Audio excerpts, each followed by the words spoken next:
Number 1.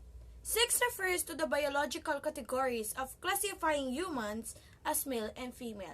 So at number 1, there is no further explanation, so let's proceed to number 2.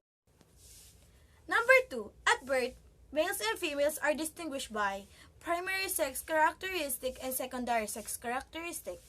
Primary sex characteristic, which are the genitals we possess. Secondary sex characteristics, distinctive physical traits of males and females, not directly linked to reproduction. And secondary sex include enlarged breasts and pubic hair for females, and for males, facial hair and Adam's apple. And in rare cases, hermaphrodites occur. Hermaphrodites is a hormonal imbalance wherein a human or animal possesses both the female and male genitals. There are 3 types of hermaphrodite. The one is true hermaphrodites. It is someone who has both ovaries and testicular tissues, and their genitals can vary from completely male or completely female. The number 2 is male pseudohermaphrodite. It is a person who is born with the XY chromosomes, which are for male, and it usually has a testis but hidden in the abdominal cavity, and their external genitalia as in females. The last one is the female pseudohermaphrodite. This is a person who is born with the XX chromosomes, which are for female and with normal female internal organs, but their external genitalia are usually for males.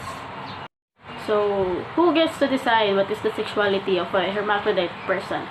Actually, there are cases that the medical practitioners or the surgeons suggest to the parents that their daughters or sons have to be fixed, which can be offensive to hermaphrodite persons because they believe that they are nothing to be fixed with them. Now, let's move on to the transgender people. Transgender people are very common nowadays. They are the one who declares themselves as the opposite sex they possess, because that's how they see and expresses themselves.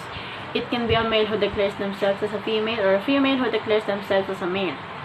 There is actually a misconception about this. Some people think that you have to undergo through a surgery to become a transgender people, and that is somewhat wrong and somewhat true.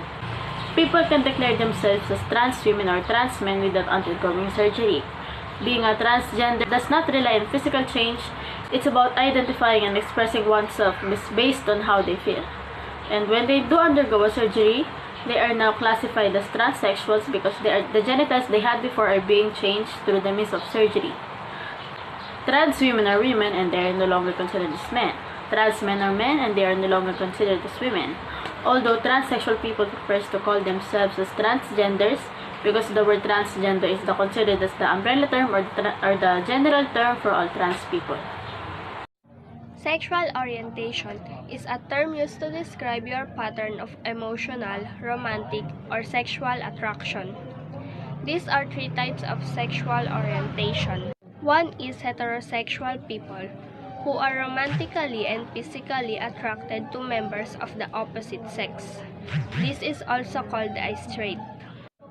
Next is homosexuals. Ito yung attracted ka sa kaparehas mo na gender, like lesbian or gay. The last one is bisexual. Attracted to both men and women. Sila yung attracted sa multiple people but sexually attracted.